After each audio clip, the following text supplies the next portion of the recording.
This time on Backshed, we're reviving an Aussie icon, the Holden V8. This is my 1979 VB Holden Commodore. Stick around, let's take a look.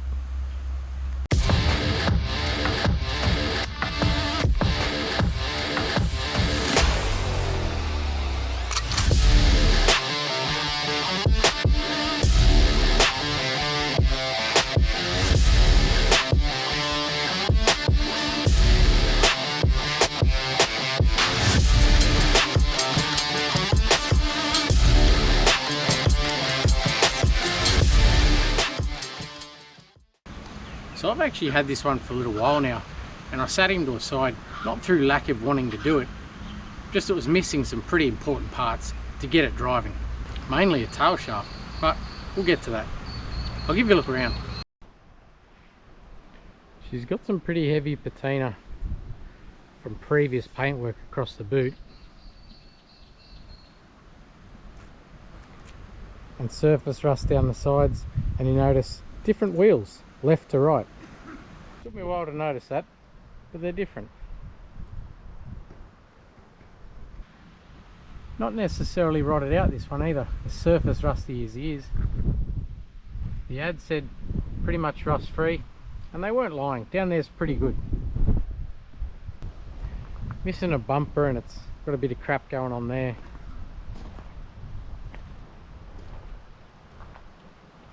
But mostly complete. As I said, the tail shaft was the only real major component missing. A couple of body moulds, but we've chased them up.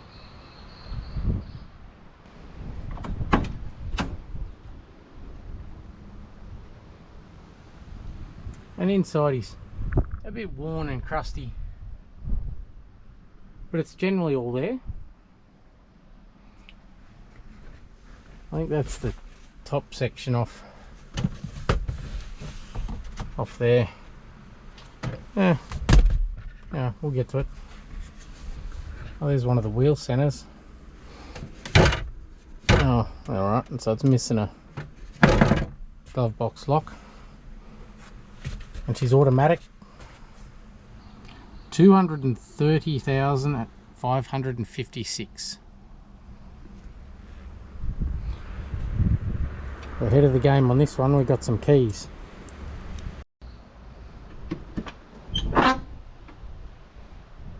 I say nice and complete through the back.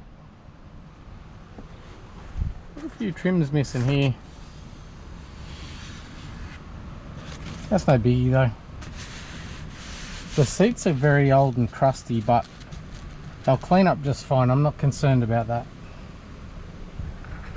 More trims missing there. But other than that, the hood line is pretty good. Oh, rear view mirror we might need.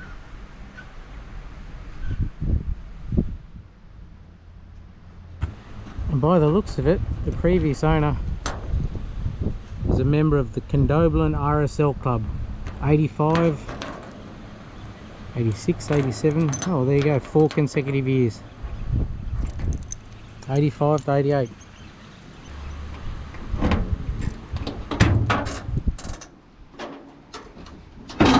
Oh. Well, there's those trims. Another wheel center.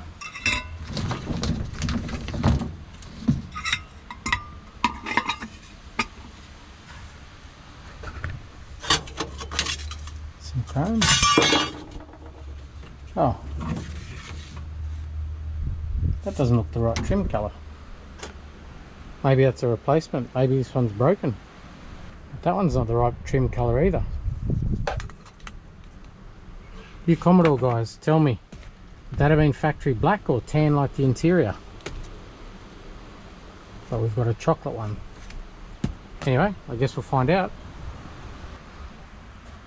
As I said, relatively rust free, except there. But you can understand the water would lay in that section. And if it can't get away, it'd rust. Other than that, bottoms of the sills and the doors are all pretty good. A lot of surfacey stuff, but pretty good.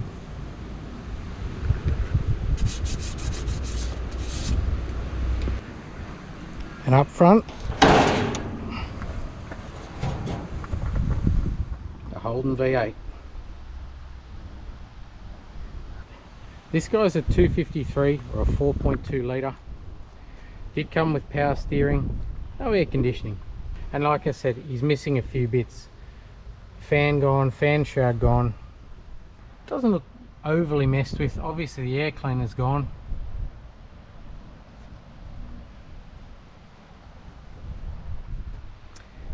And probably the most noticeable, the carburetor. But I'll get to that in a minute.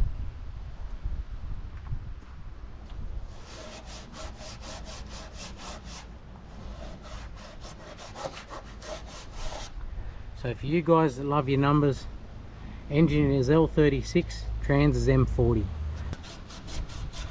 And VB 1979, second month 1979. I'm led to believe, or I was told, that that's the wrong grill. Apparently that's a VC Commodore grill. But it's in there. Clearly that's the least of this car's concerns. I guess one of the main things you see missing there is the carburetor. But it's actually not. It actually had one on it when I bought it. But I got cheeky, knowing full well it was going to take me a little while to get a tail shaft, because you can't buy them new, so I was going to have to chase one up second hand. I pulled the carburetor off and sent it away to get professionally rebuilt. Because let's face it, this car's got enough problems without me chasing through a carburetor as well. And I know it looks like, well, it's really only pop the carburetor on, put the tail shaft in, maybe throw a fan on it, but why was the tail shaft out? I guess there's a couple of trains of thought there. Tail shaft, unis, is it the diff? Probably the one I'm leaning towards. Is it the transmission? I guess we'll find out. So I think there's going to be enough workload here without fighting with the carburetor, so I just took that element out. One of the other things I saw that's going to need some attention, and it's probably the first place I'll start, let's take a look at this. So if we come to the back of him, he's got a nice big tow bar there, but when they went to move it, they missed the tow bar and got the tank.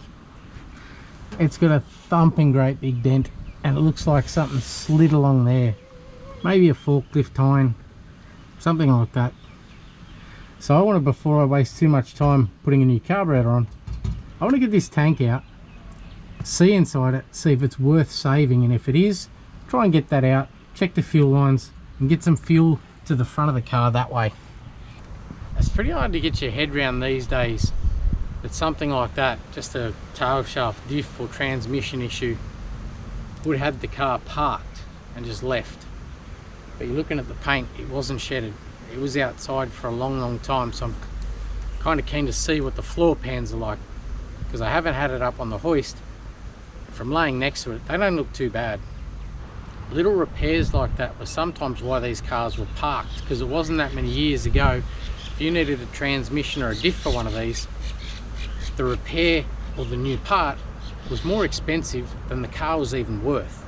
And so you find a lot of these have been parked, left, maybe at a repair shop, and then moved around. That to me looks like a forklift tine, and if it's been moved about, you know, to make space at a mechanical workshop or something, that makes sense. Anyway, let's chase down this problem. Let's stop talking, let's just get into it. I haven't had much luck with tanks lately, so I know it's an overnight thing and they're actually really costly, but we'll have a look at this end. I'm going to completely ignore the fact that there's a new radiator hose in the boot and there's no fan, so I could have overheated, could be completely buggered. I'll just start naively back here and hope for the best. I'm going to go transmission issue. And the first thing I'll probably have to undo is this amazing tow bar, which, having a tow bar is another thing that makes me think it's got a transmission issue. Actually, you know what I can do? If I wriggle that yoke, might tell me if it's got a, oh, look up there, I'm here wriggling this yoke and I don't like the sound of that, so I might be changing my vote to diff issue. But have a look at this. That's called I ain't forking out for a new exhaust disc rego type of work. That's split there, and it's got about 7 booger welds there and a couple more. But if you saw the HQ wagon video, you know exactly what I'm going to do to that. Oh, and up there too. She's been bottomed out pretty hard there. No serious leaks from the tranny. A little bit around that dust cover, which, leak there. Power steering leak. Anyway, I guess we'll get to it. So the back bar is going to have to come off to get that bracket off.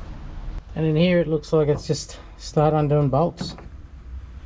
Some of them look like bar bolts, and those guys would be tow bar bolts, I'd say. So we'll just start undoing stuff. Check this out. I didn't notice that before when the wheel was in. She got the big stereo cables. Oh, that'd be why that dash was out.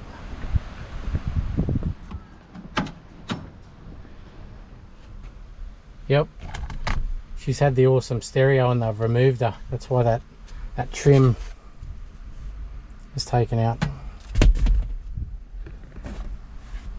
Oh yeah, look.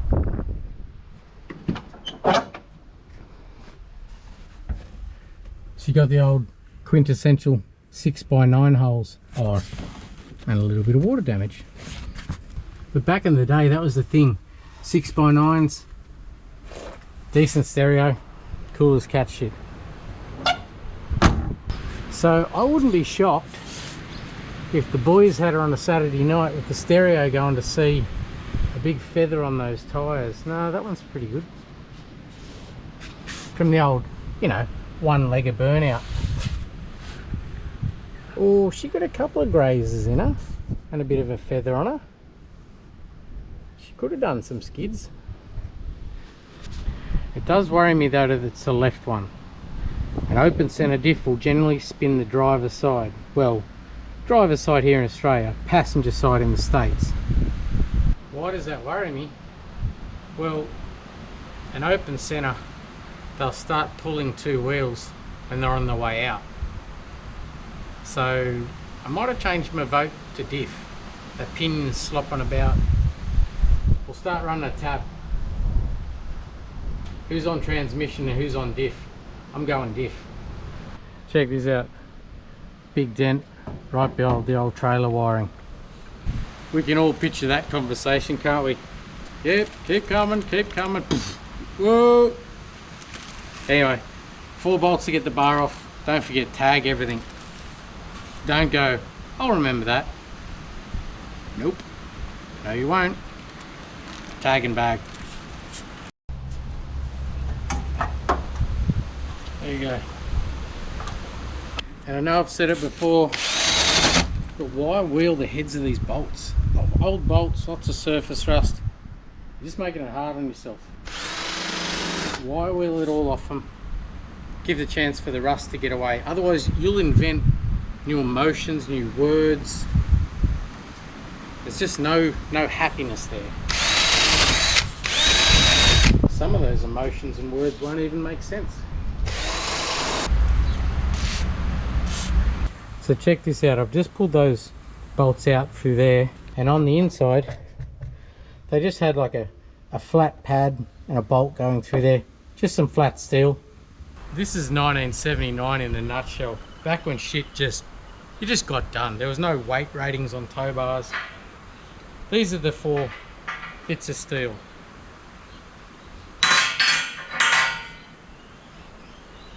I could just imagine them fitting it. Need some flat bar for here. How long? Righto.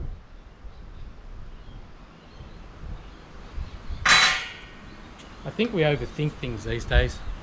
Don't overthink it. It worked. So with the tow bar out of the way, now it's only these 2 straps, here and here. And then I undo these guys here. That's our earth for our sender. I'll send a wire for the signal, and then this crusty old buggy here, which I think he's going to snap, but I'll give him a crack. Oh yeah, might come off. Oh, look at that. That's a good sign. Because I thought if that was stuck fast, we might be righty. This tank might be alright, you know, other than that. That other one's a little bit bent there. But I reckon I can straighten him out. What was that? What's this hit me on there? Oh no, that one should hold it. That king thing will hold it. Still kind of nervous, but that neck's going to be the hardest bit.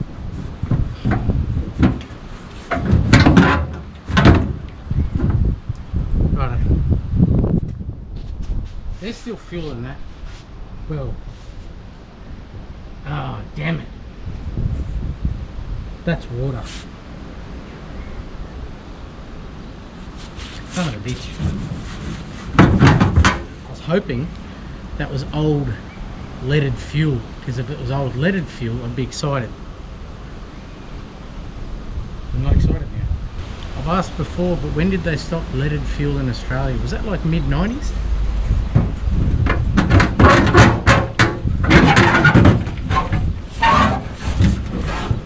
Is there wiring connected to that? What's that? I bet you that's some ridiculous pollution pit of shit.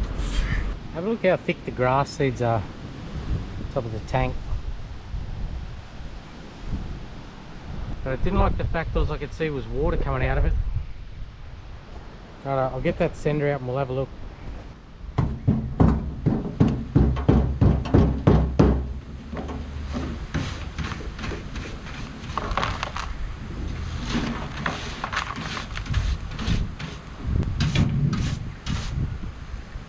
Now that tank doesn't look that bad on the outside, but I've been caught like that before. Getting my hopes up. Oh, that's where those little wires go. Oh, pipes. There's little pipes there, back into the tank. That will be an emissions thing of some description.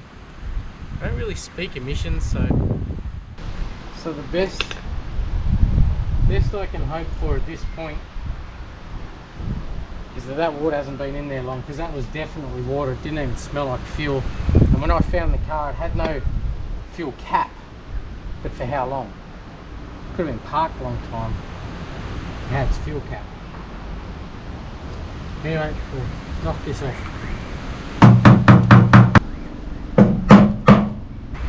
That's cracked. There's our first issue.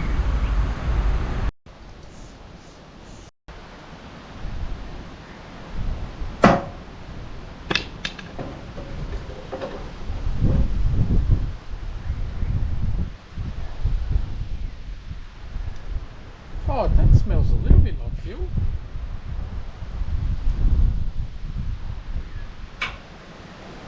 I'll test that in a minute. So I'll get in here out of the direct sun and the wind so I can actually show you in. There's some sort of emissions crap there. But if you look up there, it's really not that shit.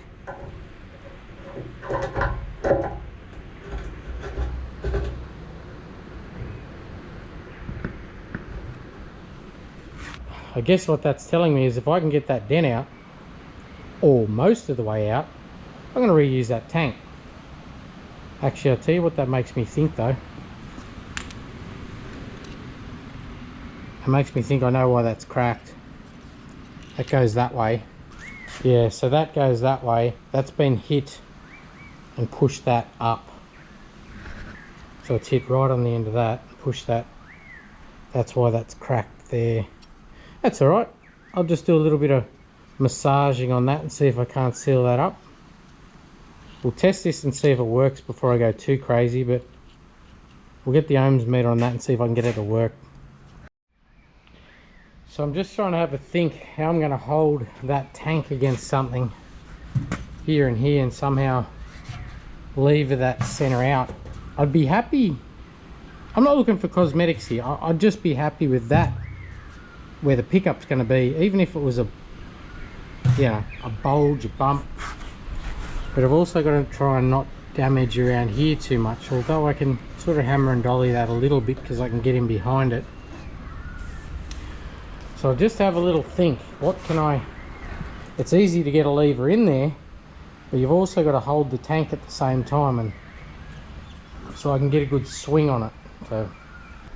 So I am going to go out on a limb and say that thing hasn't been running since leaded fuel was available in Australia, because modern fuels go sticky and smelly, whereas that still smells like fuel.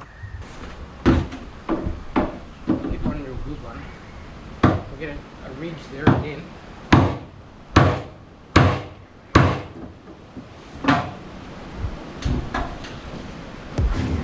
I'll chip away at it.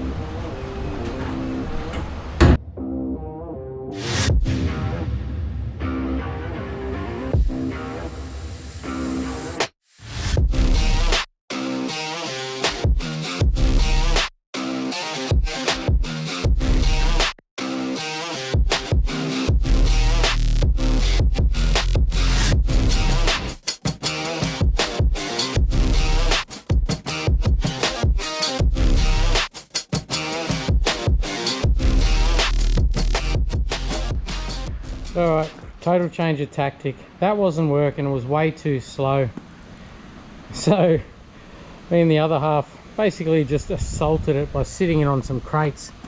And I did end up just levering out of here, and it probably took as long to straighten that section after I bent that tab over as it did to just lift that. Now, I didn't bother too much down the back. I couldn't get enough leverage in because there was more rod inside the tank levering it than outside the tank, so it got way too hard.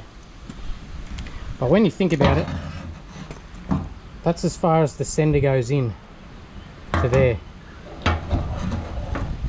So that was the bit I concentrated on, and that was in about 200 mils, and now it's probably in about, I don't know, 198 mils. No, seriously, it's about 50 mil shy of the peak, so I don't really care. It'll lose some capacity, but our fuel tank is ready to go back in. Well, you know, kinda. Anyway, I'll see what I can do with this. Actually, I'll test this first and see if it works, and then see what we can do with that little crack there. Anyway, I'll give him a test. Okay, on further look, I'm not even going to bother testing that. If you see all those little bits of wire in there, well, that should be wound around that little section there, around that way, and then that arm, the end of that arm there, should be sliding up and down them, and that's changing the ohms, but they're all snapped off. If you see, there's wires there everywhere, so that, as much as it might read an ohms reading, it's never going to work. So I guess all that means really is I don't have to fix that, I just have to order a new one. It's a bit of a shame, but never mind.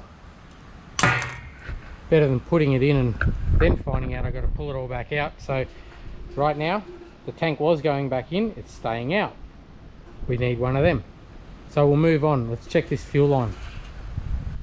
And the line into the pump is that one, just can you see it? Just there.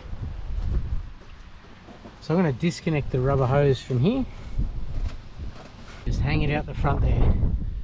Now, 2 little drops of fuel came out, but I'm going to blow compressed air up that, and if anything else ends up here, I'm going to call that not blocked. So I might even be able to see up the front here if anything nasty comes out. I can hear air coming out, but I can't see anything dribbling out. Let's go and have a look. You see that pipe there? I'm going to get a bit tricky because I can hear air, but I don't know if it's leaking somewhere else or whether it's there. So if I stick that like that, hopefully that'll blow off.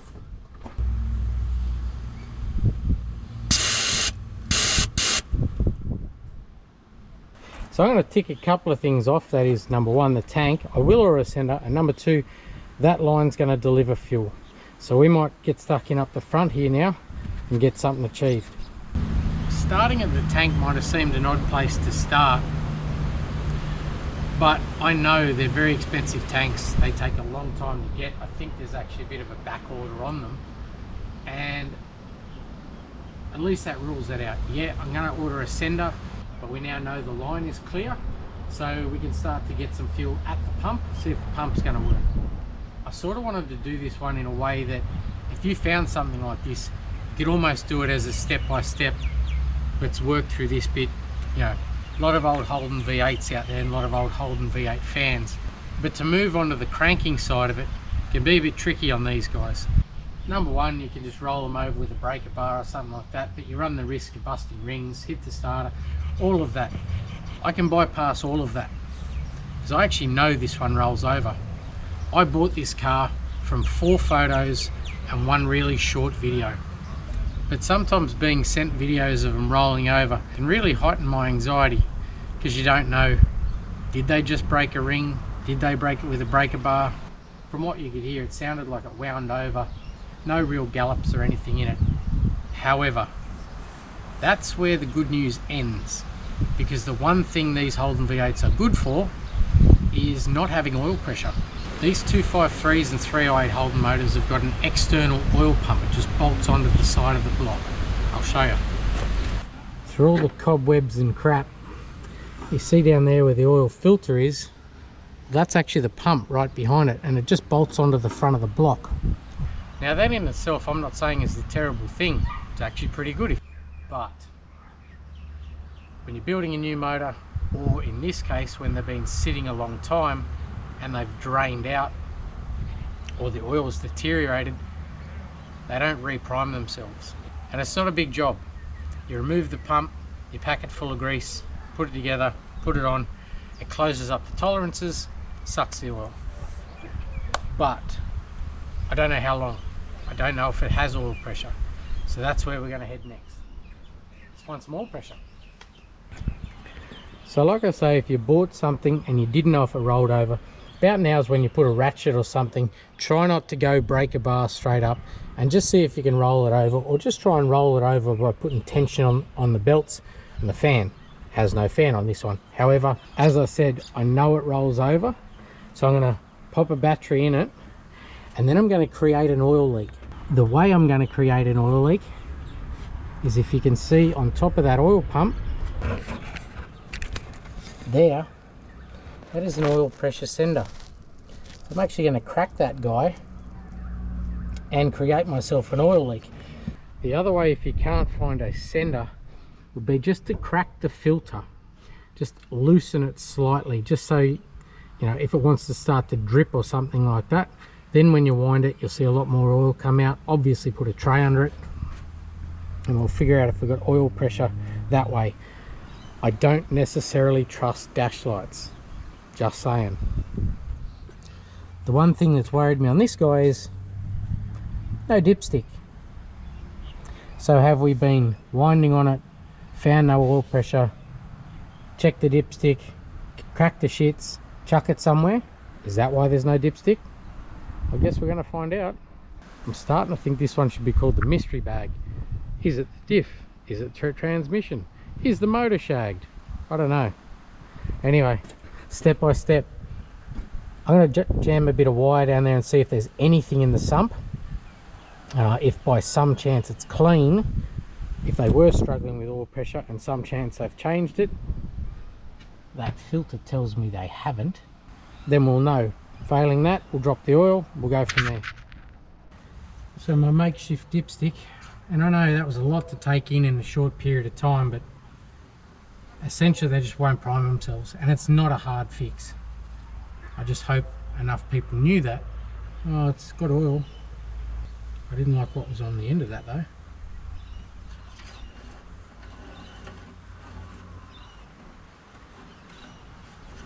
Bearing in mind, I'm not just going into the oil, I'm going right into the bottom of the sump. Oil's pretty black and it's a tiny bit gritty. I'm scraping that along the bottom of the sump, and I shouldn't be, because then I'll be overthinking it. But it's definitely got enough oil in it. There'll be enough. So we've got oil. So I'll create my oil leak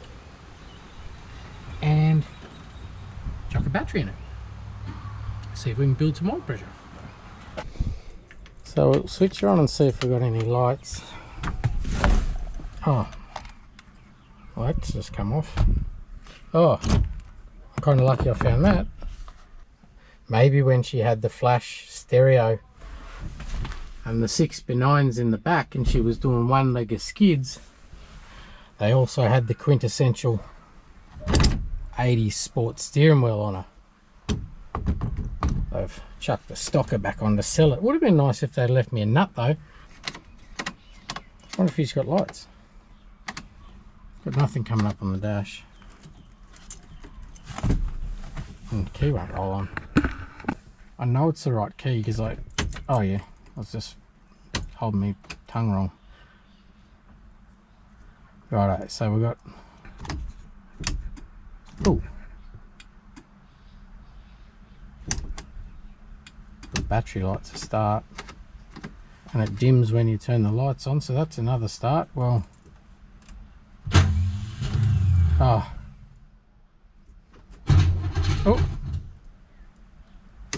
that key stick, hang on, I've got to WD that because that's stuck on. I just tried to tap that. Did you hear the starter? Righto, one thing at a time, Michael. But like I said, did you hear the starter? It sounded like it spun, but didn't engage. Well, if you watched last episode, you'll know what that's all about. Because that's stuck on when I was just trying to bump it and see if it would wind. Nothing yet. But that was only like one little wind over. Righto. See if that light goes out.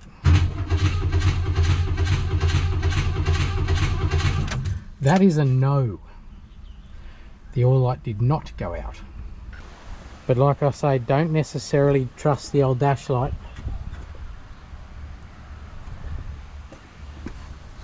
Oh, I'm going to take that sender right out. Oh, okay. Here's where I've messed up. The oil light probably won't go out because I've reduced the ground of that by having that out. So we're going to ignore the oil light altogether. That's completely undone now. And let's see if we get oil pressure. And make a hell of a mess. Oh, hang on. No, it worked the other way. I've lost ground now and the oil light is off.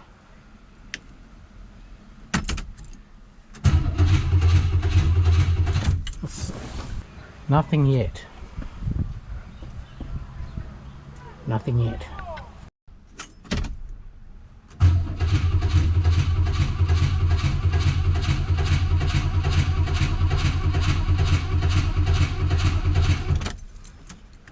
So that's about all I'm comfortable winding it. Oh, yep. Well, we've got some. I'm not saying we've got a lot. We have some oil pressure. Third go, I wasn't super keen to keep going after that one. See if this light goes out.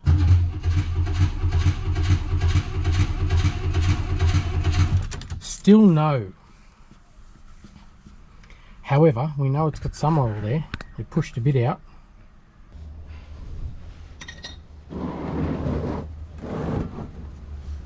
Might have a look in that rocket cover breather and just see how, I don't know, gunked up and shitty it is. Don't really care as long as the sump isn't full of metal, actually. The fact eventually, I know it took 3 winds, but eventually it did build some pressure. Makes me think, well, maybe it's not dead. Oh, while that's draining, I've never wished any engine not to have oil pressure, but in a funny way I wanted to show you that, you know, packing the oil pump. But the upside is I actually can. If you go back to episode 8, we had a 308, the big brother to this one, in a WB Statesman, and it had been sitting a long time, only 108,000 Ks, and I didn't trust the dash light was staying on. I didn't trust it, so we actually pulled the pump apart on that one, packed it full of grease. So episode 8, it's in that one. If we do try and have a bit of a look in the rocket cover, I don't know if you can see that well, but she's pretty black and looking like an old burnt baking tray. So anyway, I'll dump some oil in it and we might move on to fitting a carb. And even without a dipstick, I don't think I can go wrong with about 5 litres. It'll do for now. I'll get a dipstick. I think I'm just going to let this one tell me if I need to look for spark. But I am seeing one thing over there that's odd. A new Commodore guys or early Holden V8 guys will have to tell me. This would be a dual point, that I know. But it's got a vacuum advanced block off plate on it. I'll show you. See, just there. Normally you'd have a vacuum canister coming out off the side here. And maybe a little line like that running to it. There's one blocked off, but that wouldn't be vacuum advanced, because vacuum advanced is generally ported vacuum above the butterflies on the carburetor, not intake manifold vacuum, which is clearly below the lines. Did they delete it? I don't know, but it's not something I'd recommend on a stock street car, taking your vacuum advance away. Anyway, I guess we'll find out. Maybe it is a mystery bag. Is it diff, tranny, bearings, timing? So oil in. We think we've got some oil pressure. It did push some out, so that's got to be some. It winds. It didn't sound like it was galloping. And by that I mean a high-pitched, easy cylinder to turn over. And talk about lipstick on a pig. Replated, professionally rebuilt, not, you know, here on the little bench. I'm nervous to put the carburetor down, it's so shiny. Sit there for a second. It's relatively clean. Good enough for me. And I am going to put that funky looking plate back on, because that's technically a heat shield. From factory it's supposed to stop the intake manifold temperature transferring into the bottom of the bowl. If you've ever heard of carburetors boiling their fuel or that sort of thing, that's what they're talking about. That gasket's alright, don't have much choice on that one because it didn't come with that gasket, but I'll put a bit of Permatex around that and that'll be fine. So that one there should be the vacuum advance, I would guess. It's above the throttle plates. There's the throttle plates. I would say that's the vacuum advance. That's my little note saying 79 VB Commodore 253 Auto. Let's just put it on and then I'll sort of figure out the vacuum lines in a minute. And while I'm going, I'm just going to replace a couple of these old vacuum lines. But that one was from the back of the carburetor to the rocket cover was just completely shot. Oh, well, there you go. Didn't even have to put any effort into it and it's come off. So I just put a couple of new lines on him. Just to try and seal up some leaks, make it easier. Oh, what the hell? There's no bracket. I knew the cable was there. There's no bracket. No mystery bag, eh? So under there, like I said, I reckon that was, just makes sense, it would have fitted there. So that one is decommissioned. We've got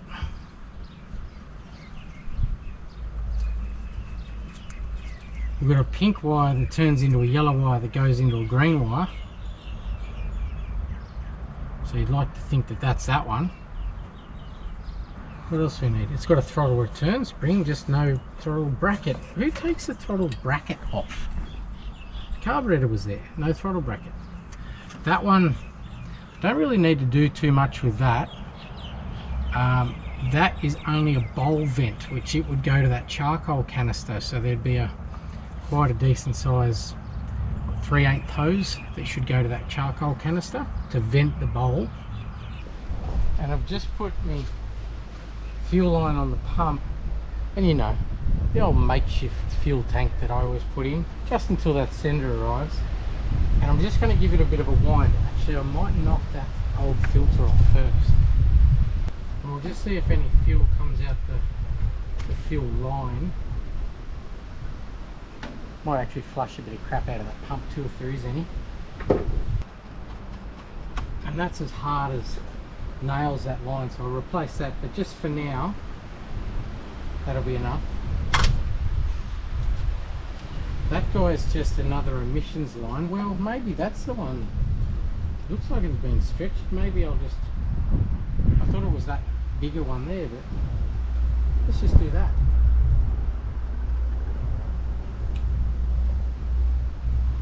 That's not the original hose.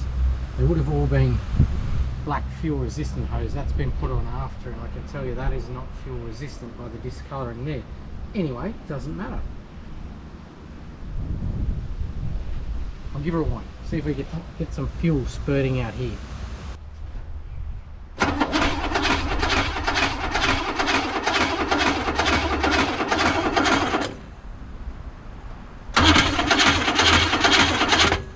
Oh, just as I stopped. It's going to catch a little bit in a bottle. It looked terribly yellow. Let's see if we can. I'll tell you what I don't like the sounds of. That clunking. That could be a soul destroying clunk. That's starting to go a bit green, so that's sucking it through.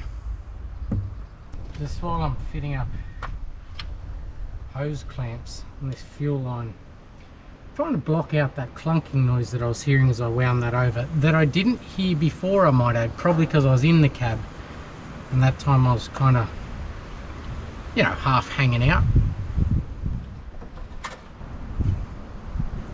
It's got me rattled, you know, more than it rattled. Try not to jump to conclusions on that sort of shit though. Your life ends up significantly less fun than it could be. Because in my head, I'm going, doesn't it sound like a big end? No. Hopefully it was only a bit of a tappet paddle that I'm thinking was a knock. See if we can fill that filter.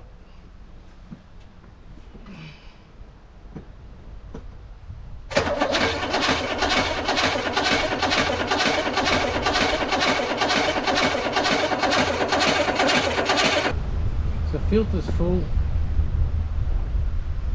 pretty much ready to, I don't know, check spark. Do we check spark? If they've been messing with that vacuum advance, no, don't overthink it. Just hit the key. We'll hit the key. Come on.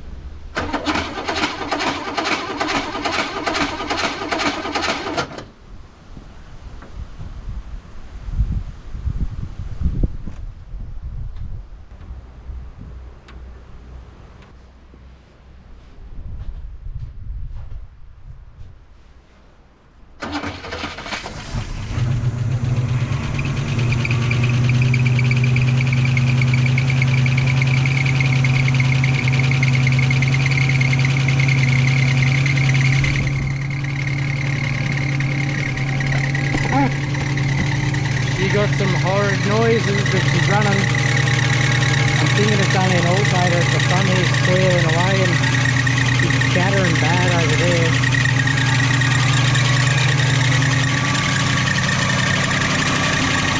I'll check that oil light out.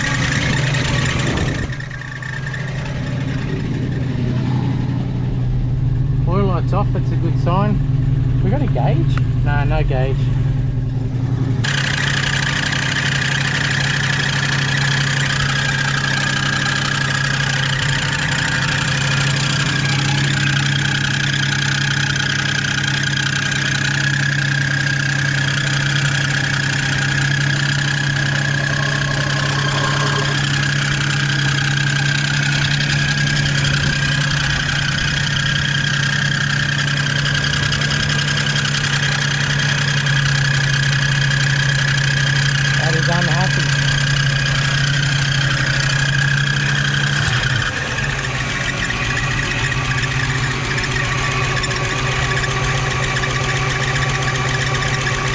That is one unhappy alternator.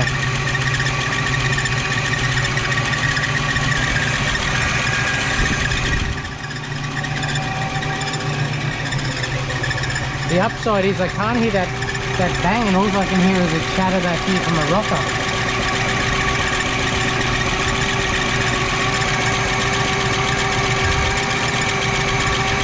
He's a cylinder or two down, but that's not uncommon.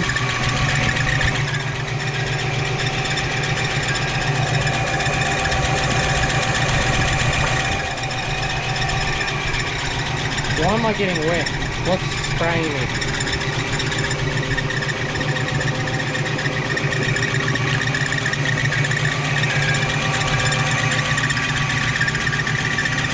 I might just shut him down.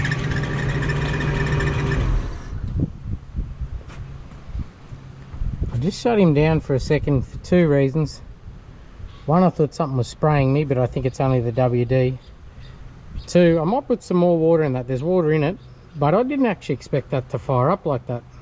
Thought that to fight that a little bit more.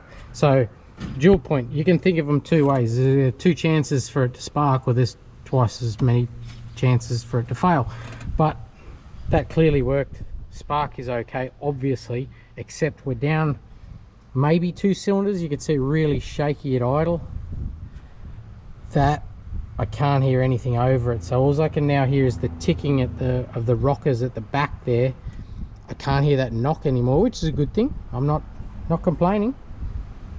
We'll put some more water in him, top up my fuel. I wish the sender come, we could run straight off the tank, but anyway.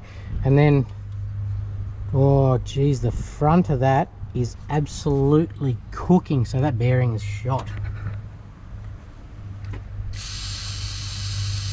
Fixed. So fuel tank's topped off again. Initially I had a little bit of two-stroke. I've just diluted that, and she must have been running out. The filter there's either that or the pump's failing, and I've drowned that bearing, so hopefully I'll just run him a little bit longer, see if that cylinder wants to come around.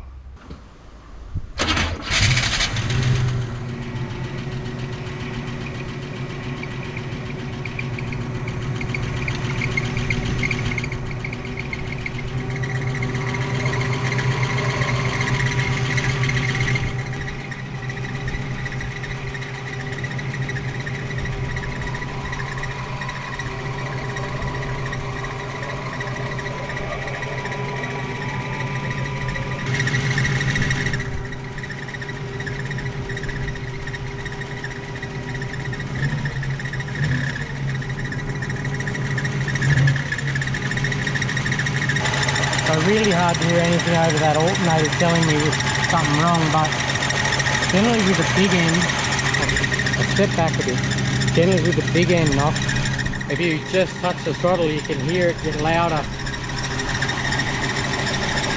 You can just hear it clunking away there, but I'm thinking it's up top, but it doesn't sound good. It sounds like knocking.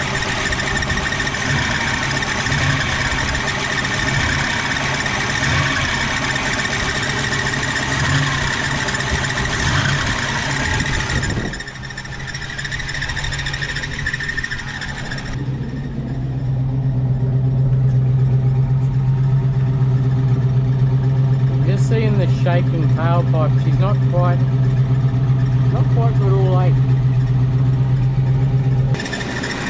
I actually wonder if that might be that manifold gasket there as well. So that water's hot, so we're getting some flow. If I squeeze there, I think it's time to shut him off with no fan.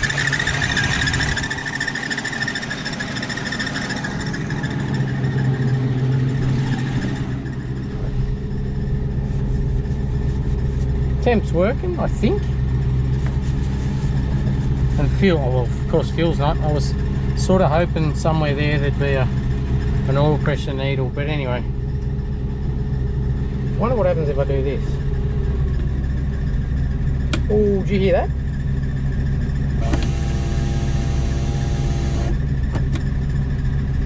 I can't put her back in park now because she's spinning.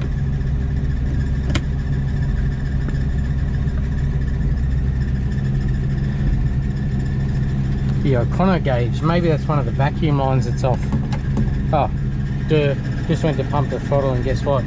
Nothing happened because remember I got no bracket.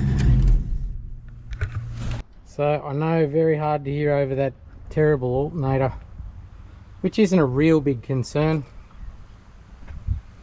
And she's smoking away over there. But we've got some rockers back in here chattering, maybe an exhaust leak. And I pulled it into gear and it definitely went from park into a gear, but whether or not that means it's good, bad or indifferent, I don't know. I guess we'll find out. Right now we've got water pump, so we've got coolant flow or water flow, but no fan. So we're not really pulling anything through this radiator, and that's warm. So I'm going to take a punt. That one's not though. Wonder why. That one's really warm. So that one's flowing, but maybe that one's not. I really don't want to look. Not just yet anyway.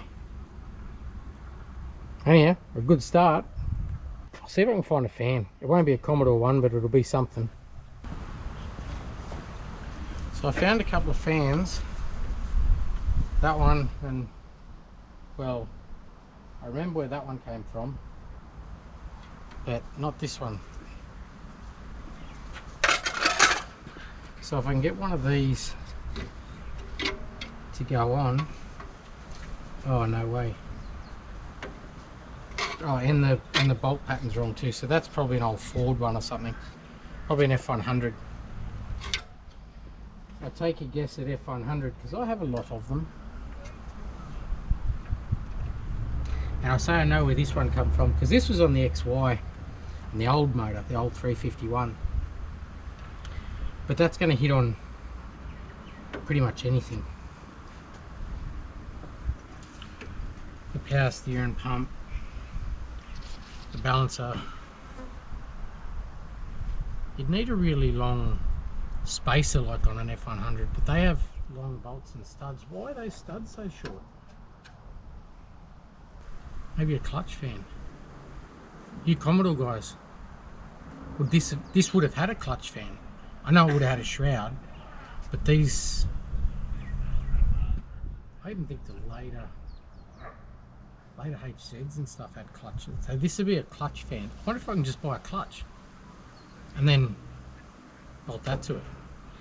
Clutch separately without the fan. I've seen them second hand, factory stuff, and they're just astronomical in price, the same as the fuel tank. I might have a look for a clutch. So I don't tend to get too excited, and I'm really not getting excited about this one just yet, because I think that's probably the easy bit, what we did today. I think she's still got some tricks up her sleeve. The mystery bag might turn into the shit bag by the end of the video, but I do think it's not a big end knock. Listening from the top, it sounds deeper than rocket gear. You get underneath and I'm starting to think, is it an exhaust leak?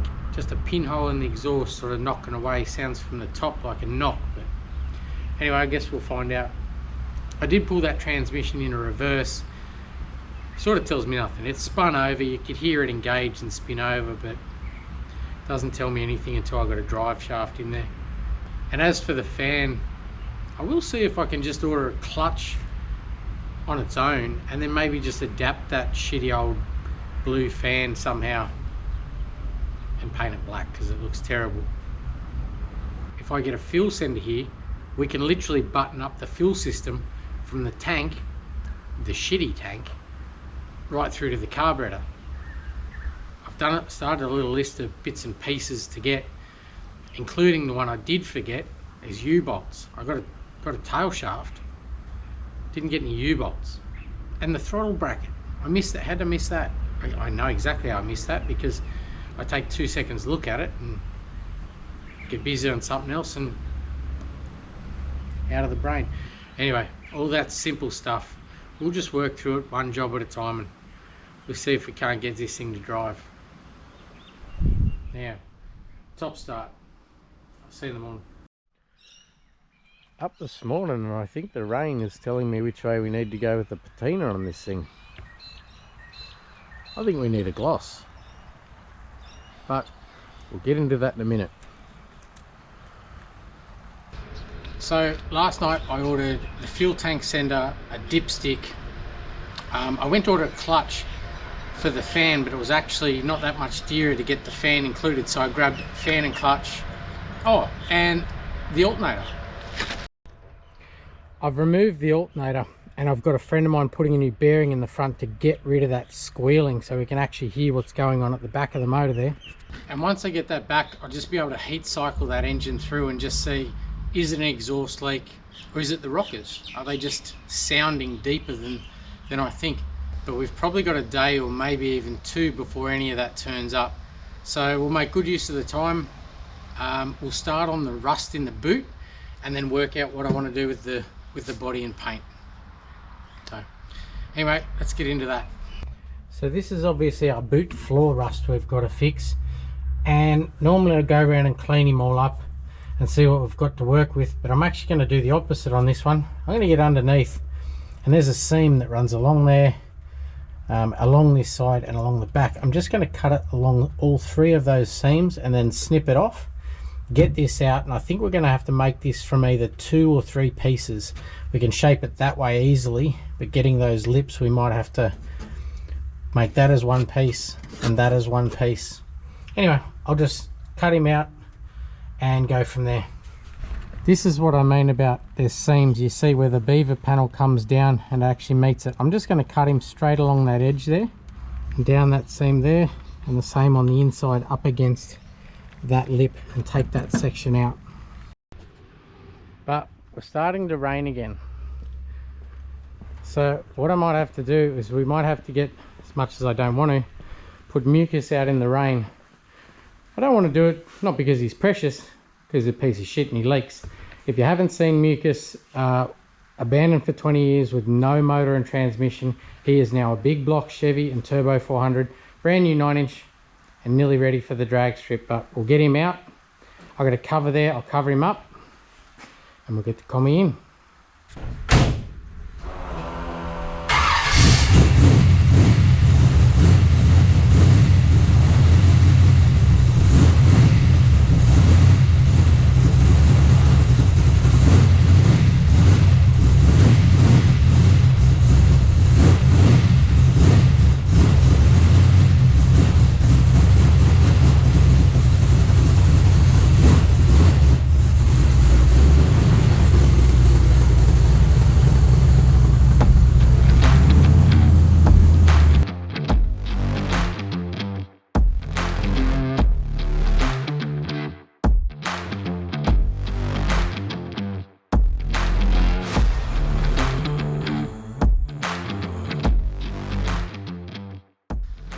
Work out for the best being up here anyway. I don't know why I persist on doing things on the ground, but I guess it's just habit.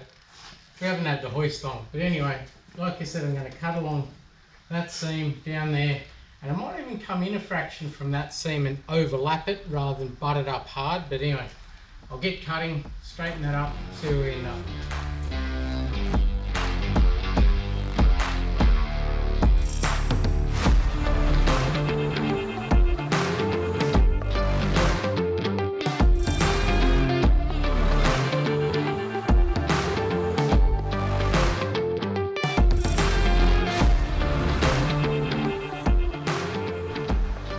So I had a couple of goes at that. I took this guy out, found that that was see-through, and so I had to take that little bit extra and then just trim that guy off. And I'm going to go along this lip now. So that's just flat, there's no shape at all to it, but there's the rest of that seam there. So I'm going to go along, and one thing I'm learning out of this is get some better lights. That is shit house. I need a decent light shining up in here, but anyway, I'm going to go along and grind that seam off there, which is that fella and that fella. I'll get them off so that's just flat and clean all the way across there. I'll grind up both lips of this guy and then do the same there. Just take that lip off as well. That's just the rest of that lip, so I'll have a flat surface there a flat surface there, cleaned up there, and then we'll start remaking that. So I've cleaned up all that section along there, cleaned up the backside along there, and taken that spot welded lip off there. So with that all cleaned up, I guess it's time to start making that panel.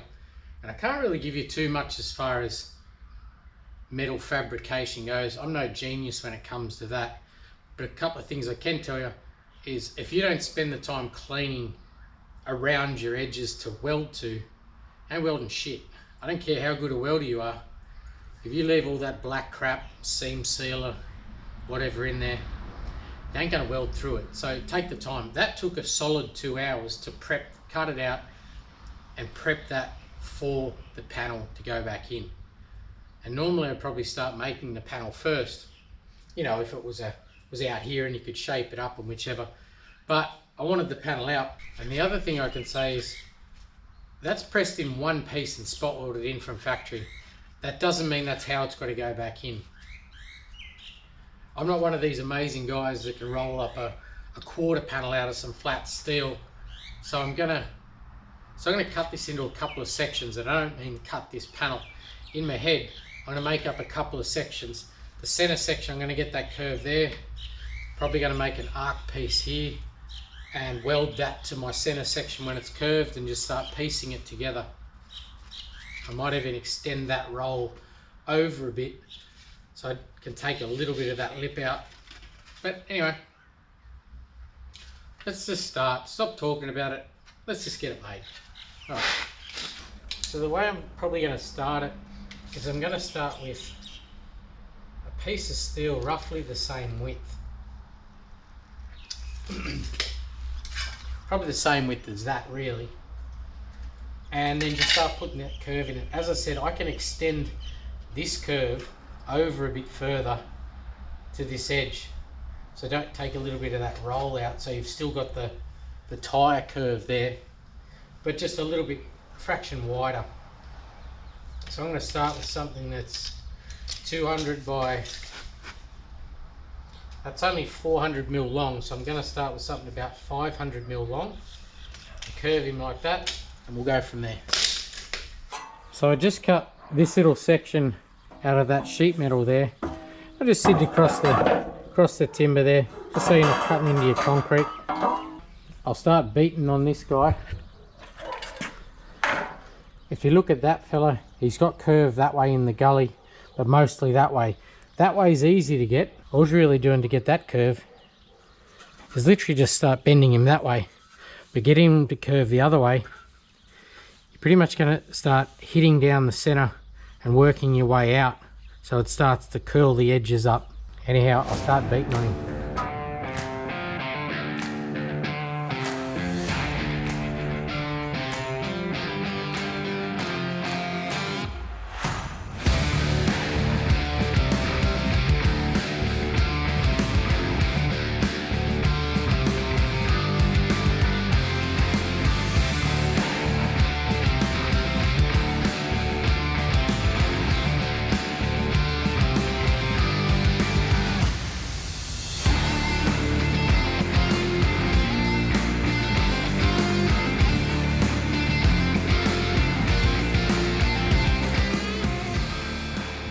Something else I need to add to the list of tools to get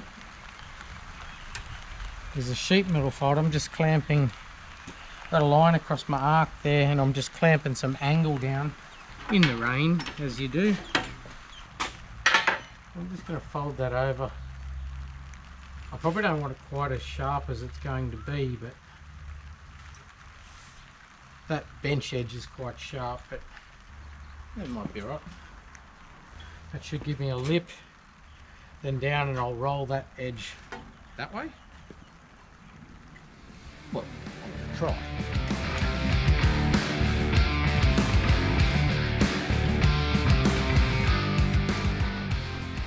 Too low. Alright, so it's all got to go up. My curve's alright, but I've got it almost level with that. I need to come up. So my fold's got to come up here somewhere. And I have to trim that section off. Never said I was good, I just said I was having a go. I want it real sharp, so I might actually back that off. Clean out 10mm. Perfect conditions for it.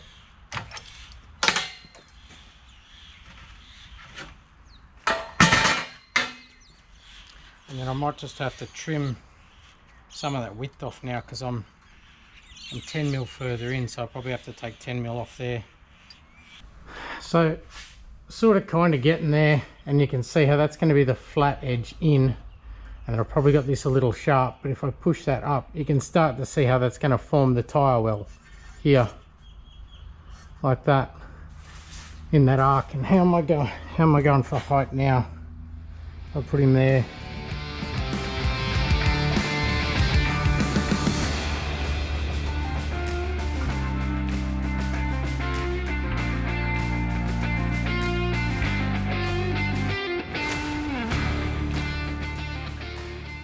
And so I've sort of got that clamped in place, and don't worry about the overhang. That's probably the last thing you trim.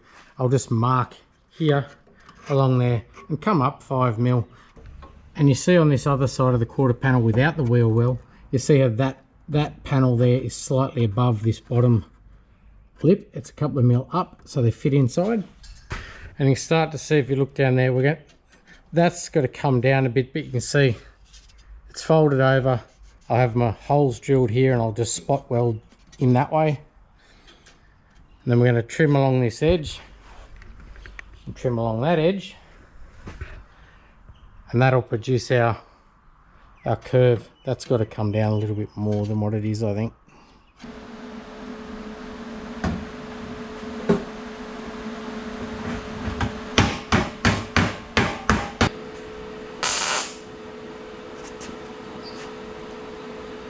Trim that edge off now.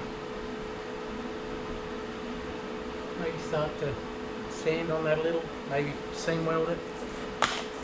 And I'm not going to seam weld along here, they're spot welded from factory. So along here I'm going to drill a couple of holes, spot weld that in edge, and spot weld there, and then we'll just seam seal it the same way they would from factory. It won't look factory, but it'll look like a nice wheel weld.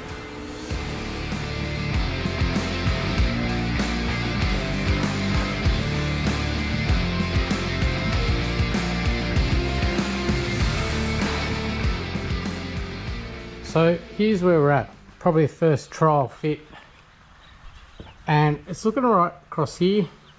And you'll notice I've left out this piece of shape here that actually came along, went up and out, but this is probably getting to the ends of my capability of metal fab. So until we get to about here, so that needs to be pushed back in, flexed back in there, and I've got a heap of grinding to go here, but you start to see there's my little seam, there's my little channel where we're going to spot weld back this way, and then he drops down into the well like that. Up here I just need to take that back in a bit, but we can flex that in, and that corner, and I've cut this piece a little short. I'm going to have to add a little triangle in the corner here. So, and I'll do that on the ground, I won't do it in the car. I'll just measure a triangle and then flex that guy up to the floor there. But you know what, I've had about 4 goes at that already, so I'm not really concerned about that too much.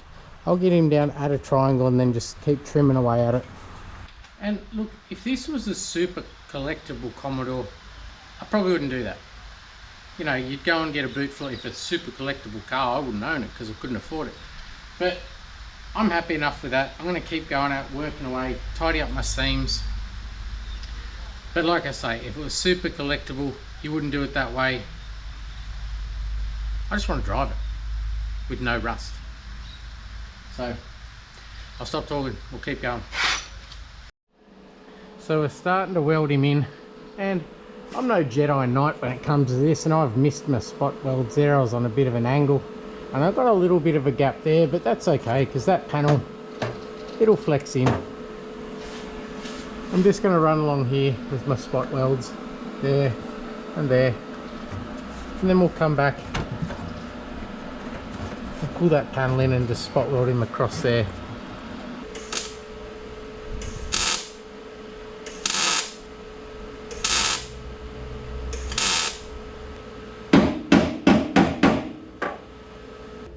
We're just going to seam seal along there. It's spot welded from the underneath. It's seam welded across there, and we'll brush on seam sealer like they do from the factory. All that black crap there, that's just seam sealer. So I'll just brush a bit across there and across that joint. And on the other side there, he's spot welded. We'll do the same there. Just before I seam seal him, I'm just gonna etch prime him. Actually, I might need to blow that out. I could probably take that off for starters.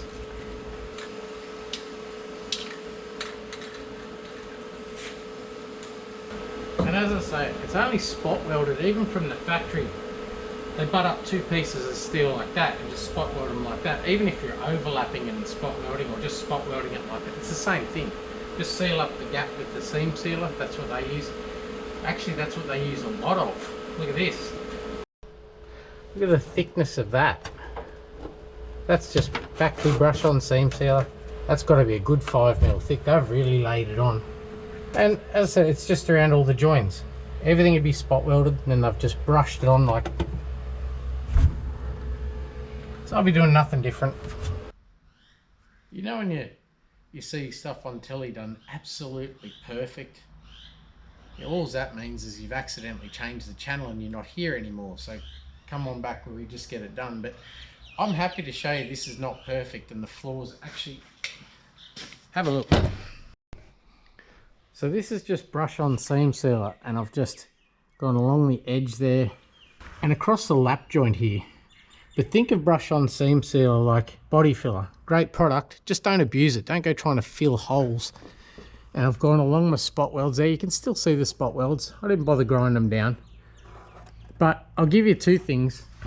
Yeah, like I say, I can give you two things on that. If you want a better looking job, mask down both sides. Mask, I put masking tape down both sides, that when you brush the seam sealer on, you pull it off, you've got a perfect line of seam sealer. And the other thing, get some wax and grease remover on a rag if you want to smooth the finish. Wax and grease, prep sol, whatever you want to call it, and just wipe down your seam and it'll smooth it out.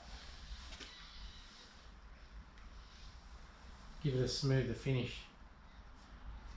And like I said, that's still not perfect. There's still hammer marks here I can see from where I curved it over, but being behind the wheel, I'm going to stone guard that. I'm not going to do it now though. Anyway, we'll get to that. For now, I'll get inside, do inside, when we're done, we'll move on. And another little pitfall I ran into was I cut this panel perfectly straight, but it seems up here actually went out. So I ended up with a little gap there that started at nothing and went out to about 5mm there. So I just pushed that over a little. It's not perfect. I don't care. It's done. I guess the moral of that story is don't sweat the little things. It's not perfect. I'll sleep perfectly well tonight. I'll give you that tip, knowing that thing is one step closer to getting back on the road.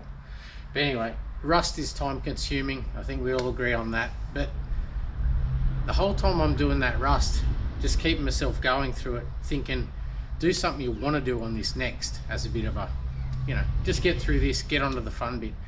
And I'm looking at this color here. I like that, the bright blue. You wouldn't think that that is a metallic blue. It's that faded and oxidized, but it is. It's quite nice. So I think I'll figure out what we're going to do. I'm going to roll him out and start sanding on this patina. Down the sides, I'm going to use maybe a 2000, maybe a 1500, depending on how it comes up, just to knock the oxidization off it, so then I can get it with the buff and try and buff some shine back into the original paint. And of course I'll buff up into the patina where it starts to get a bit shitty and scaly. Then we'll Scotch-Brite the rest of it from there up, and maybe boiled linseed it. I think I said that last video on the Val. I ran out of time and I never got the boiled linseed it. So let's stop dicking about and get that done. I'll wheel him out. So as far as body and paintwork, this one's got plenty going on. The body itself down the side It's actually pretty straight. But the paintwork, you can see some evidence of old hail damage in the top panels, in the bonnet and the roof and the boot. Why I say hail damage, see all these dots?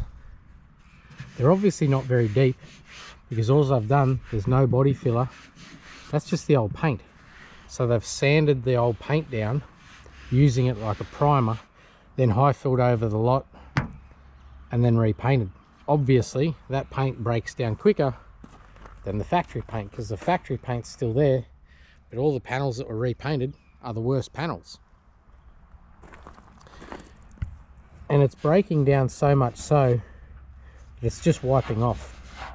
So I don't know how much yellow we're going to have left on the bonnet, and there's barely any on the roof now. And then I'll start going around with 1500 on all of the blue, because a lot of that surface rusty stuff will actually come off. So I think we're only going to be left with maybe a few patches of rust in the top of the panels there where it's really bad. Here,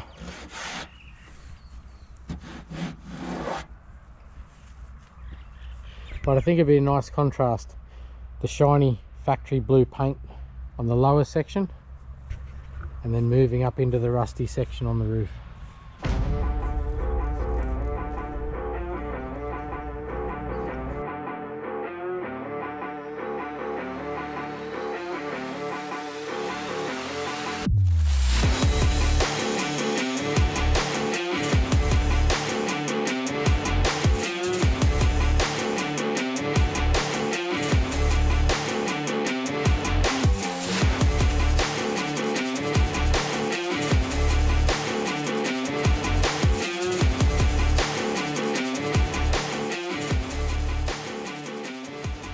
So I'm looking at that blue going, geez, I hope the whole car comes up like that. No. Two different colours. I would say when it got hail damaged, I've used a second-hand boot. And it was only really noticeable once I got that sanded up and started on the back there. That's a lighter metallic blue than that. But anyway, we'll keep going and just see what flavour this one comes out. Still good blue.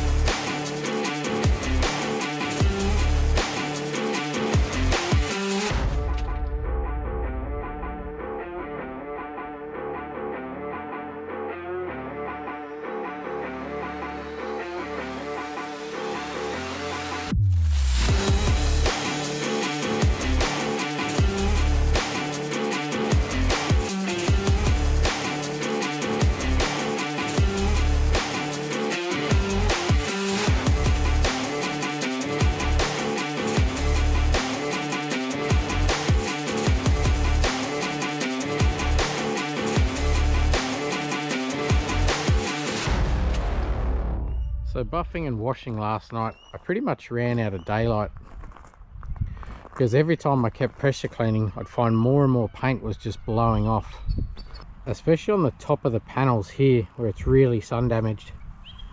So the more I hit it with the pressure cleaner, the more blue paint blew off. But I guess it adds to the character a little bit, and the old repairs that were down into that guard, it just kept flaking off. I did get a chance to pressure clean the engine bay, not well,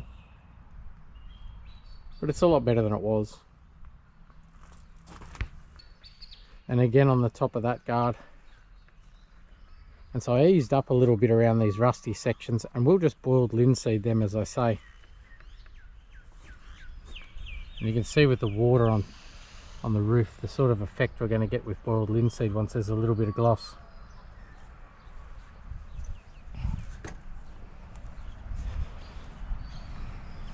But today's the day, hopefully we start getting some parts here, but there's still plenty I can do while I wait. These side mouldings we can put on, the mud flaps we can remove, and I have got a front bar. It's not great, but it's, you know, the same as the rest of the car, not great. So I'll drag him up here next to the valve and we'll start getting a few bits fitted up. And the bar I got for it, It's not that pretty, kind of like the rest of the car. I'm just going to try and beat on a couple of these dents and see if I can't straighten him out. That is not enough. Let's try something a little bit more violent.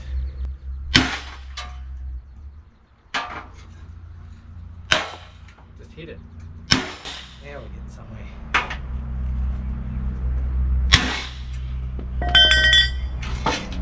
Oh, mint.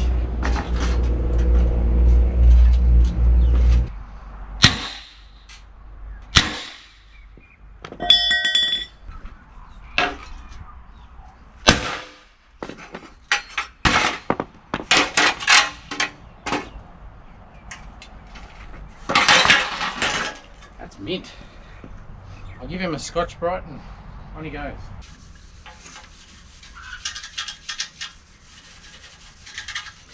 I actually got this bar from the wrecking yard back in episode 18. If you haven't seen that one, do go back and have a look. There's bound to be something there that interests you. There's so many cars, like so many. I don't even think that's the right bar off this model, but whatever.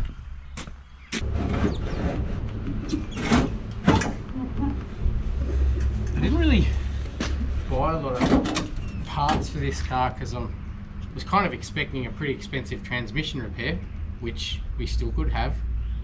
And in fact, this bar was more or less given to me on the promise, you know, come back and buy a few more of these cars and help rescue a few. Well, if I must, then I must go back and get more cars. You don't really have to encourage me too much to want to go back and buy more cars.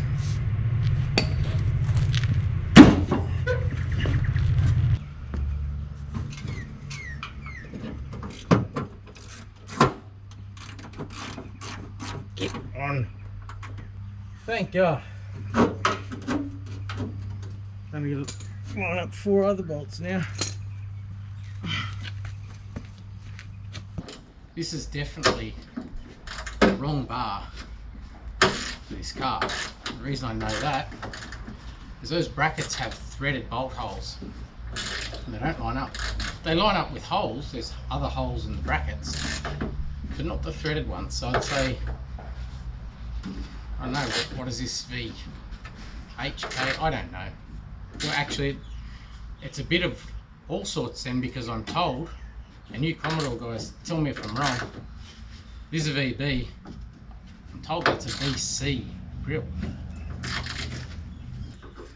I'm not concerned. Just get it on the road.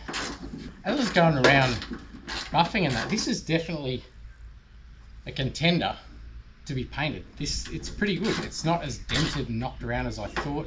Sure, the paint's terrible, but pretty rust free. Don't be disappointed that it's not getting painted this episode, because I don't have the probably 130 plus hours spare to paint it. But you never know. Never say never. Instead of thinking of it as one big project, start to paint it, maybe think of it as a lot of little projects. First project is get it running. Second project, get it on the road. Third project, you never know. And as cool as mud flaps are,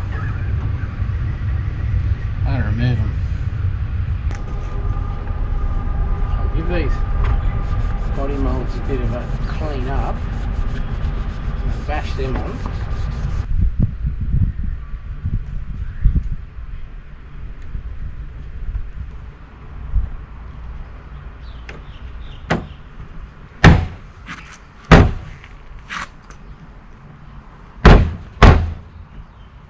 So I guess to explain that a little better, is that little white clip is on your door like that, and all it's really doing is getting to that point there where it just doesn't fit, and then you're giving it a bit of a, and it clips in just like that. Getting them off would be a different thing. I reckon you'd break every single one of them, although they're not broken now and the molds are off. maybe you wouldn't. Maybe I would. In a fit of rage when you can't get them off.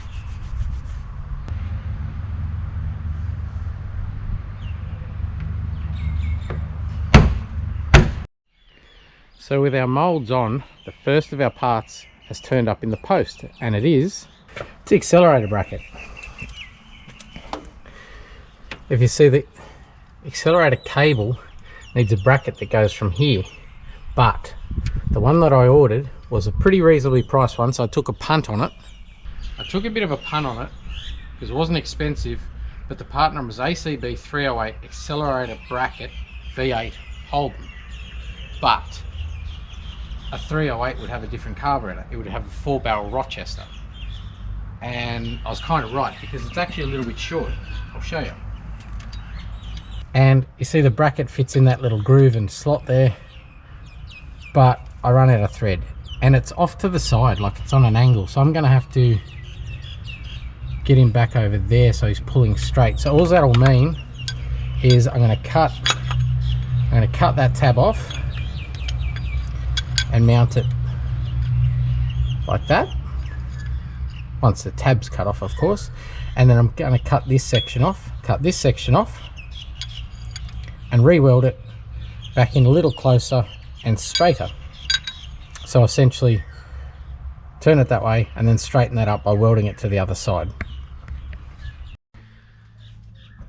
And so with the bracket cut, and I've got a bolt just holding him there, I'm actually going to lean that forward slightly to create more of a straight line and push it over, because it was over this way fractionally. So I'll twist that over that way, pull him back. Then I'm just going to tack it in place as it sits there, and then I'll just weld the locating tab back on there. Looks good to me.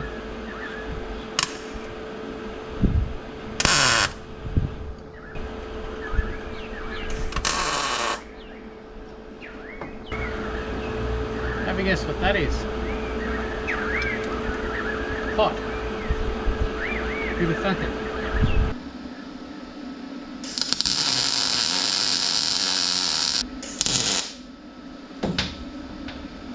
I'll check that, how that back section goes, and we'll go from there. Oh, morning.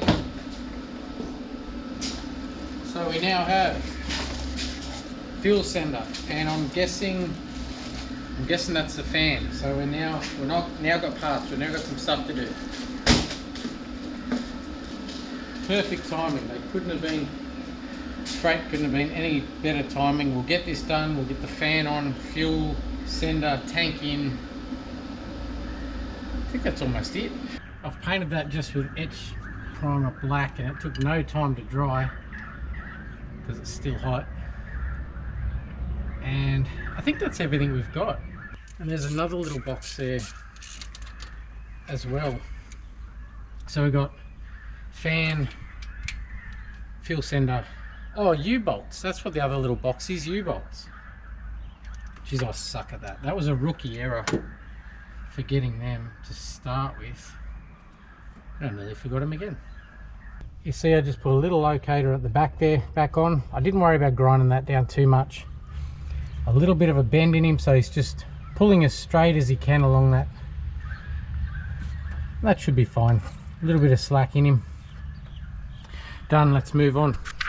Good stuff. Anyway, factory GM clutch fan, let's get that on. Actually, what we'll do is I'll put the fuel sender in, that seals the tank up, wash the tank down, get it ready for paint. Then when it's drying, then we'll put the fan in. So I'll leave that there for now. Let's get that in. And this sender's even come with orientation instructions, which is good, because if you happen to not be thinking you got the tank upside down because it's easier to get at, and you did install it that way, that would suck. So in he goes. It says start at 10 o'clock, which is there. I might have to sit that on the ground to get some pressure on it, I think.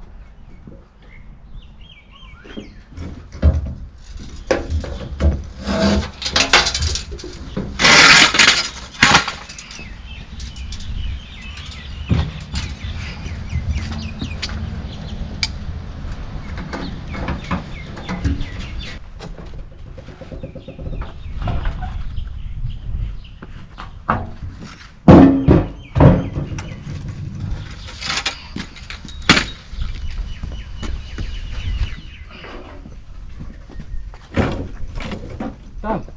Like that. And so that's it. That's in. And I'm going to replace a few of these hoses. This guy obviously is hard and brittle.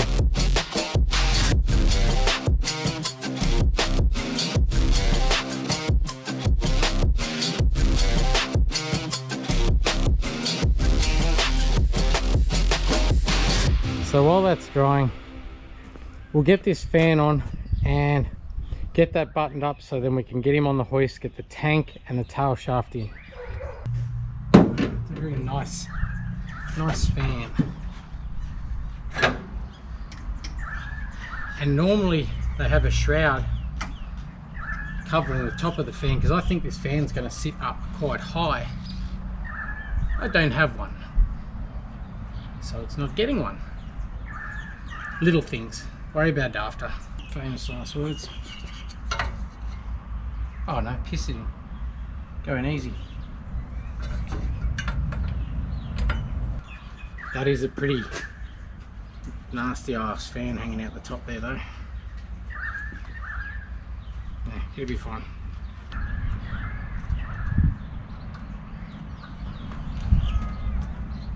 The alternator. That's all we're waiting on. Oh, and me to fit the other shit. The tank. Pretty keen to run it for a little bit longer than what I have run it. To see if those cylinders wake up. I don't think it'll have a problem. I don't think it's going to be an issue. Because yes, it looks like a dirty old bacon tray when you look down the hole there in the rocket cover. But it seemed to run okay. It was kind of nice. So it wasn't like it was a big miss. It was just a little stutter at idle. 2 cylinders down, stutter at idle. Yeah. Sounds like somebody trying to sell a sketchy car. Has a minor miss. 2 vent valves. So Commodore's back out of the way. Let's get Mucus out and get him up on the hoist.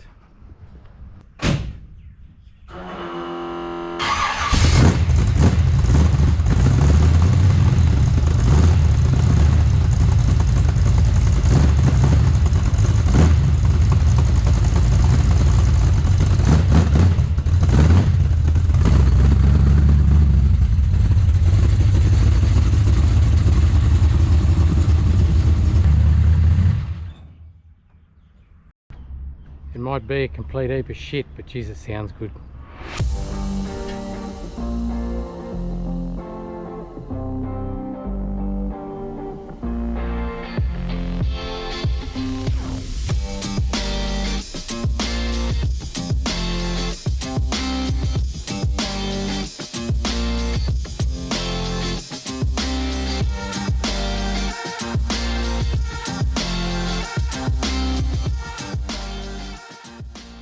So tank's back in, dents and all, and I just put a little bit of black around where I'm not going to be able to get once the tank's back in underneath it, and I just put a bit of stone guard over my rust repair and just along the bottom edge there. But one thing I will say about stone guard, don't put it on too thick. It will peel if you smash it on too thick. So I've just put a light coat on there just to hide a few of the hammer marks, but you know, it's done. So let's get into this drive shaft. And yeah, I know, dented fuel tank, but $1,200 for a new one, and we don't even know if the diff's broken, transmission works properly. So don't sweat the little things is what I'm saying. Just get it going, then worry about, let it earn the right for a $1,200 fuel tank before you start throwing money at it, not knowing really what's going on. That's the sort of thing that puts the in the unfinished project. Let's see if I got the right. Moment of truth, did I order the right U-bolts?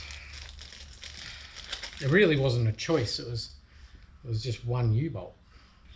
And that nut, that feels tight as shit. If that's cross-threaded from new, I'm dead set gonna lose my lolly's fair income. Oh, you're lucky. That was about as close as you've ever seen me come to chucking a tantrum, like a full arms and legs kicking on the ground type of tantrum. Alright, so we've got the right U-bolts. Or have we? Oh man, they are just long enough. No, they're not long enough. Are you fucking serious?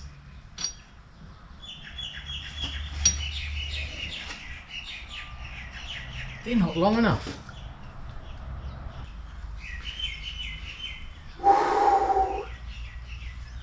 They did say they're not long enough. There's no way I'm setting them for that shit. Now, due to technical difficulties, the next 3 to 7 minutes we have no footage of. Technical difficulties. But seriously, all I did is where the U-bolts came through at the back of the yoke, I just ground 4mm off the back of them. Just gave me enough nut engagement to grab a hold of that U-bolt and move on. But it didn't end there.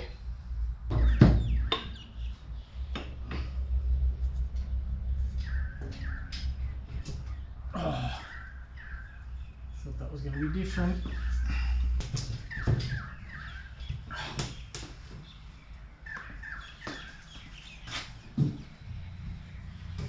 That is so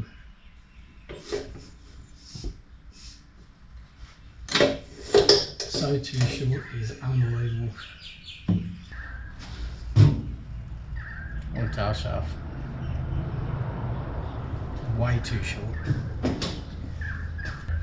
Like way too short. This time on Backshed, you see me chuck tantrums that a 3-year-old be proud of.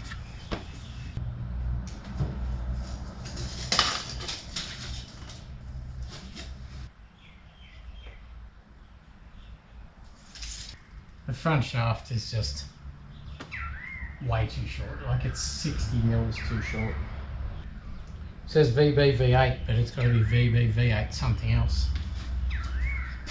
4-speed maybe? Fail. Oh yes it is.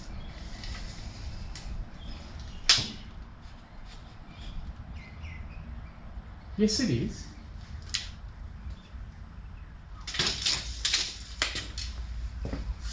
So it's engaged in the back of the transmission, only about 10 mil, but the shaft hangs out 20 mil.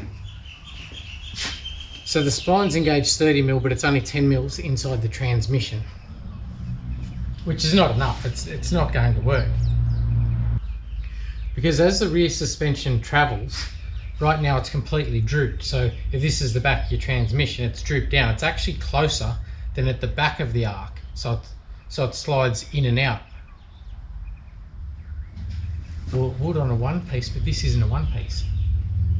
So that won't change. Hang on. So I'm so used to one piece drive shafts. Everything old school that I deal with is one piece drive shaft. So as that arc changes, as the suspension droop, it pushes into the gearbox, but this won't, because it's got a centre bearing. So that bit won't change. This bit will. Right, here's what we're doing. We're going to put it in. I'll have to get a longer front shaft to correctly mate that to the box. But that's 30 mils of engagement. That's enough to get me around the yard once, and that's all I want. I just want to see if this diff is bugging. And then we'll worry about fixing other shit.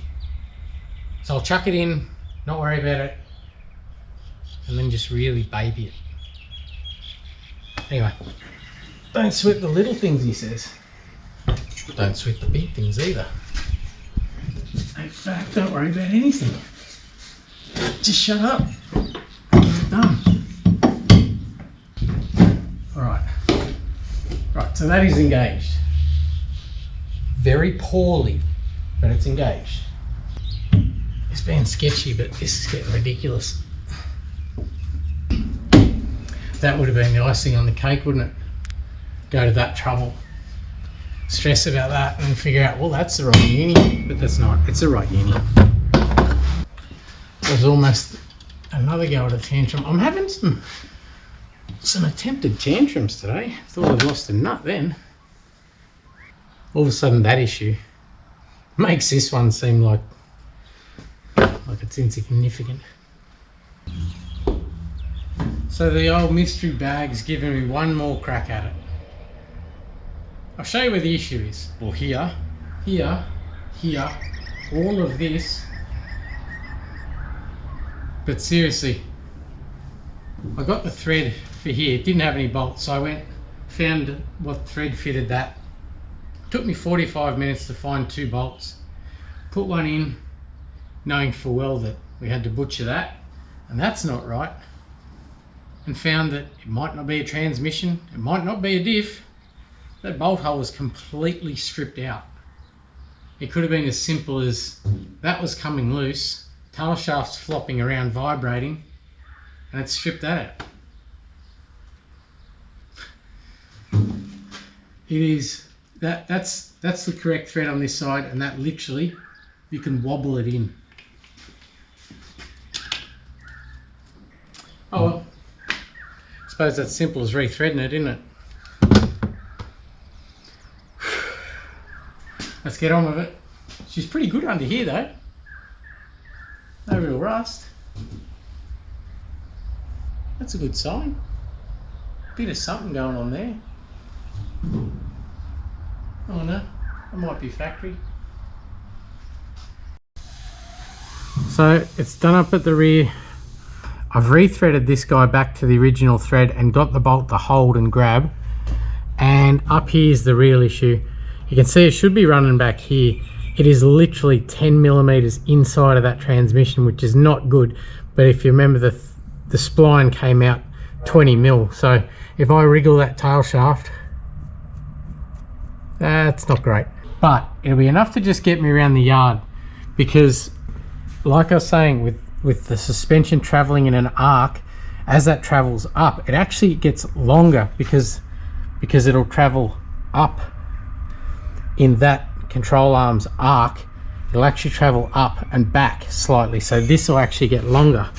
And in the event of a standard drive shaft, that section will actually slightly work its way in and out of the transmission.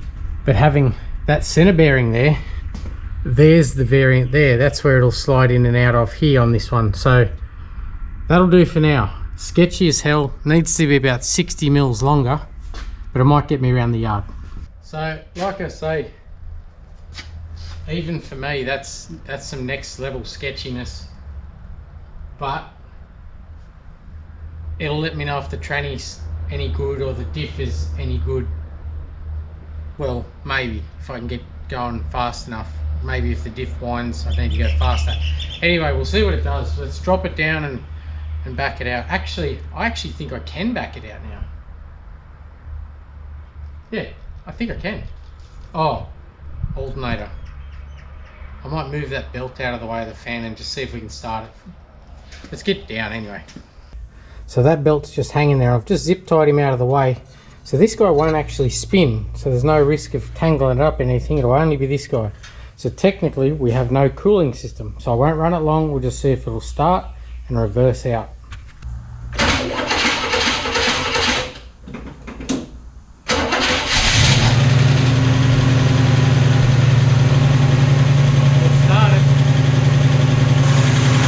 It started and I can still hear that little chattery lifter at the back there. Anyway, I'll give it a blip on the throttle and we'll see if it'll pull into gear. Oops. Well, that settled the idle down. Moment of truth. And I did hear it go into gear before, but we'll see now.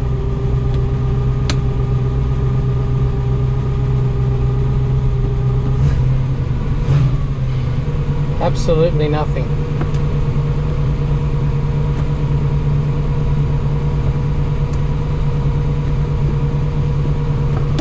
But I'll switch him off. We'll check this fluid. As I said, I haven't even checked the fluid in this, so I'll just pull that dipstick.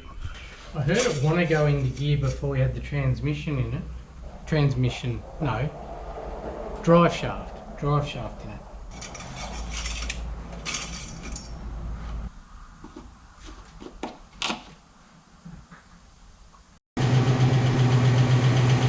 just running him for a second to get the fluid through him.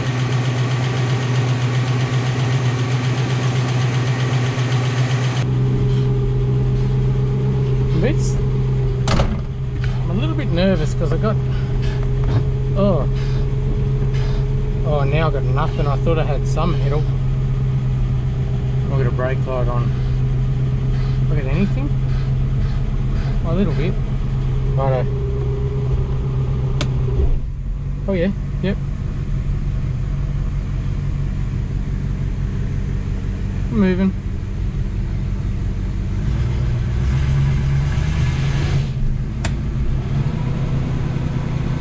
Geez, it's idling high.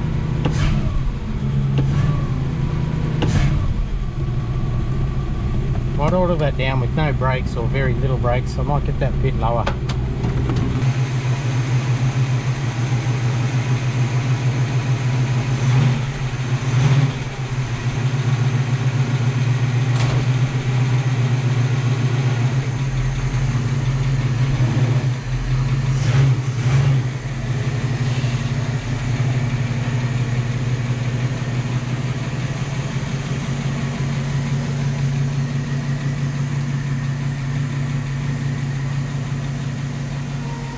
And with no water pump, that's about as long as I can really run it.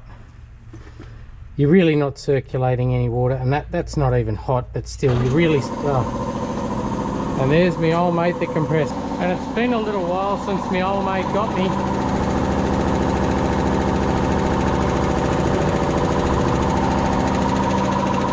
So like I was saying, that's as long as I can run this guy at the minute, just with no water pump. But we can still button up the fuel system. But the one thing I reckon I will do, last thing today, I think what I'll do is, because my little helper's just about home from school, is boiled linseed all of the patina. Yesterday before I shut up, I just did a little strip along here, and you can see the difference. No linseed, boiled linseed, how much shinier, and it's not wet. That only went on yesterday, and it's not greasy or oily. And again there, I did a little test patch. But I think the big difference is going to be down here. I don't know if you can see these little cracks everywhere.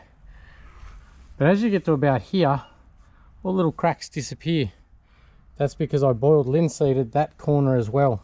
So I'm pretty much going to do the whole car. All down where those cracks are. All these guys. Right the way along, right down over a rust.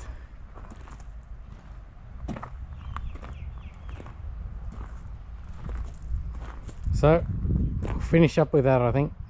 So like I say, it's just boiled linseed oil and mineral spirits or mineral turpentine. Mixed it 3 to 1, 3 parts boiled linseed, 1 part mineral spirits, and you're literally just putting it on a rag, wipe it over the car. Let's get into that.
Made me work for this one. There's a lot of negative shit going on underneath that car, and that tail shaft, I'm definitely going to have to do something with that. There's no future in that at any road speed because it's so out, just hanging onto the end of the transmission. It's going to get a bit of a whip the faster you go. It's it's going to vibrate up and down and maybe get a bit of a whip and eventually just destroy the back of the gearbox. But hopefully tomorrow that's enough just to get a diff line out of it, so I know it's a diff, or figure out it's not shifting into second. I'm not even going to try top gear, and we're only going to run it up and down the driveway. But the only thing stopping us from doing that now is put the alternator on, and we should be right. We should at least be able to diagnose where to go from here. Well, a new drive shaft, but you know what I mean. A diff repair, a transmission out, something like that. And as far as the boiled linseed goes, that's all it took. It's probably the cheapest thing you'll ever do to your hot rod, rat rod, whatever, patina car. And the reason I do that to this one, if you've seen in previous episodes, we've clear coated a lot of stuff, is this one's very cracked. There's a lot of cracks in the paint, so clear coat is not going to work well with it. Whereas something like the HQ or the XE wagon, you could sand them back to a stable base. They were only sunburnt. So when you sanded them back to what I call a stable base, it's not cracked, it's not flaking, it's not peeling. It's just sanded back, ready to take some clear coat. This won't do that. It's too cracked. You saw through here as I put the boiled linseed on it, it's got little star cracks all through the clear coat where it's had the repair up the front and down the back. So that's never going to clear coat well, and it's not going to last. I think boiled linseed's the way to go on this one. Too late if it wasn't, because it's done. Anyway, I think it looks a lot better. Just got a little gloss to it, into the bonnet, into the roof. So I was just about to pack up for the day, and I had a thought. My daughter and I have got a running joke about, I once said, I'll have a brain food and think about it. And so I just had an idea. I was disappointed about not being able to run it for longer with no water pump. See if we can wake that cylinder up. So we'll have a crack. Wait for it.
thermostat opening.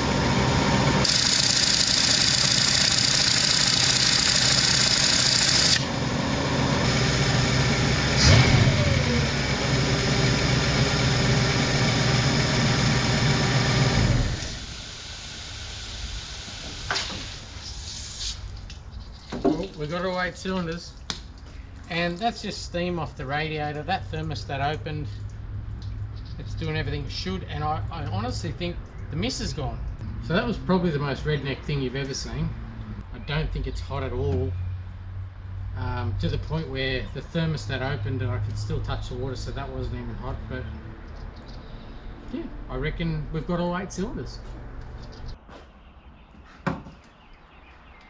Alright, now I feel way better about all that evil shit that I did underneath, because that's actually running okay. So I'll see you in the morning.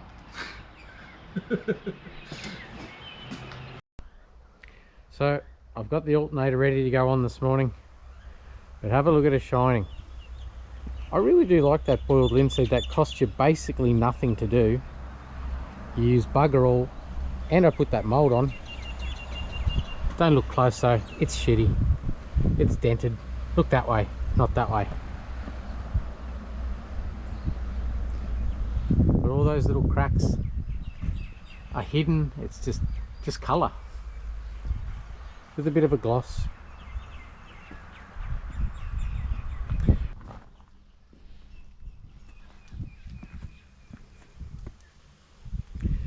Anyway, I'll stop reveling in my achievements from yesterday and let's get that alternator on.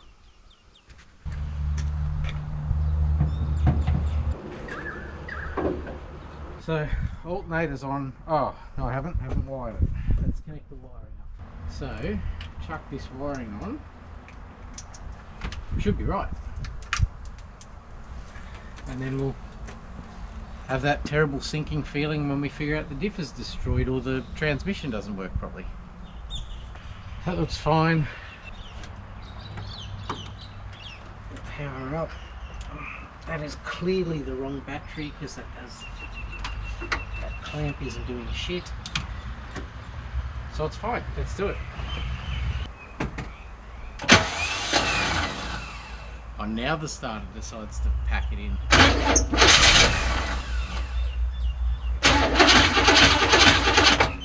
Still get that nasty noise.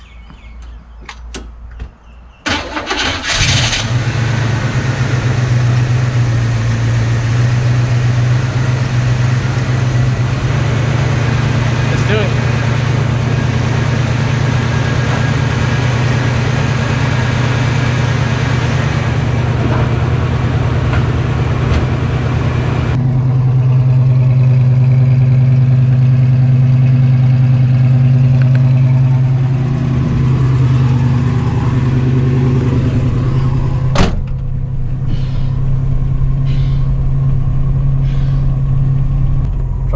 Out of him.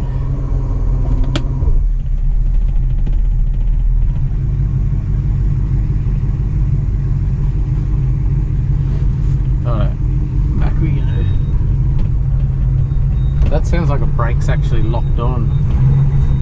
It seems to be posing a lot of resistance to reversing.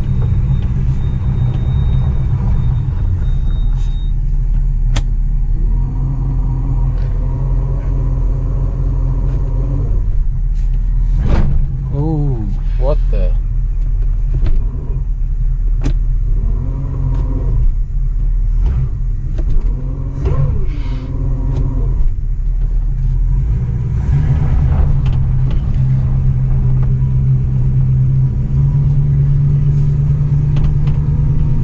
I hope the brakes work because the bloody gate's shut.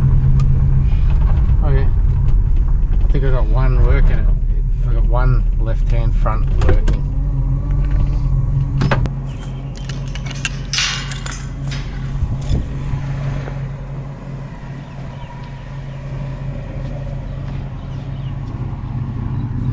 Hear that exhaust leak now.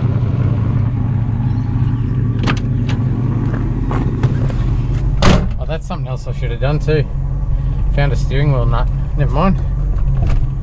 Just won't go too crazy on it.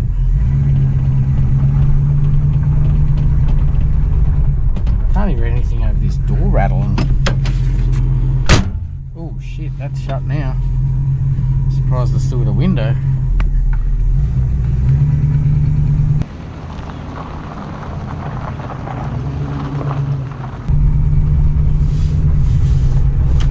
See if we get a second gear.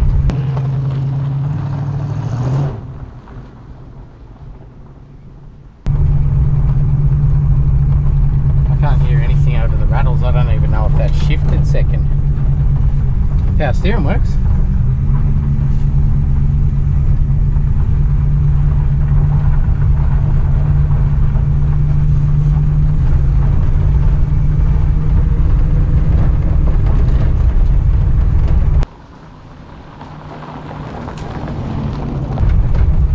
I think that just went into second.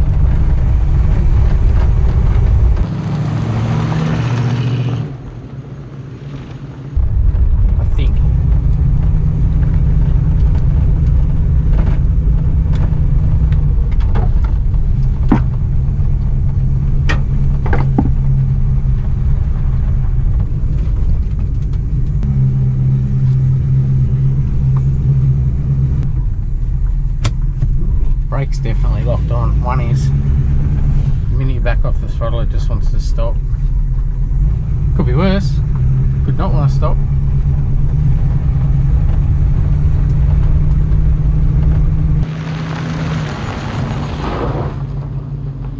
I really can't hear it on the gravel. I'll go in the yard and see if I can hear it shift second. Or at least hear a diff line. I can't hear anything.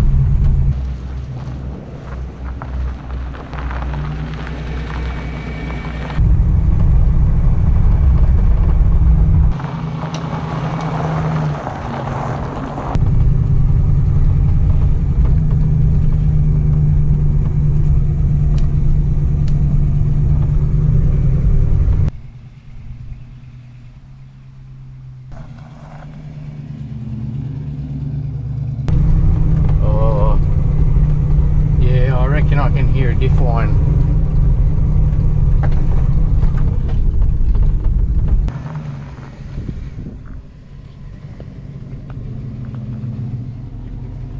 So what's the diagnosis?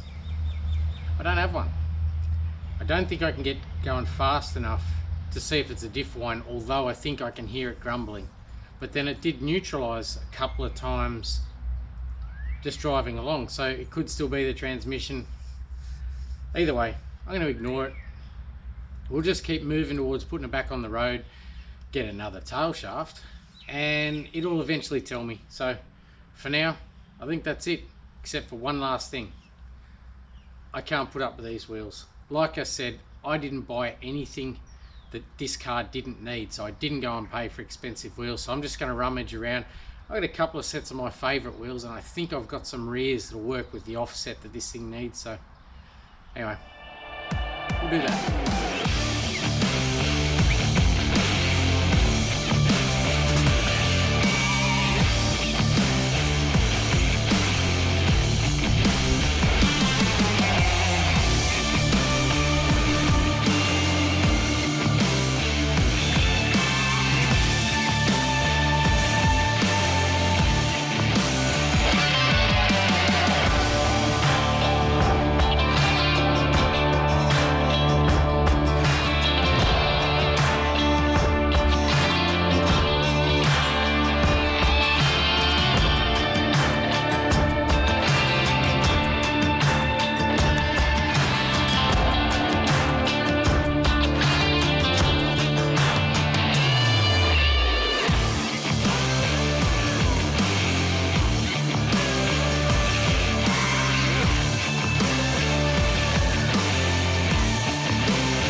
Stop talking and weld it, dickhead. Since this morning, that's crap. What are you doing? Oh, you're an idiot. Come up through there. You can't see there now, you knob. Tank's covering it. I swear to God, somebody sneaks in and hides stuff. Yeah, no, it's not. You haven't done along there, you dickhead. See how many goes I can have with this. Oh, you're filming the wrong way, dickhead. God, what is going on with that? Start again. That was terrible. Base of the bowl. Do that again because you cocked it up, you dickhead. So that won't be the last you see of the VB. I've got a bit of a score to settle with this one. And I appreciate you hanging in there. I know it was a bit of a long one, but see you next time, and thanks for watching.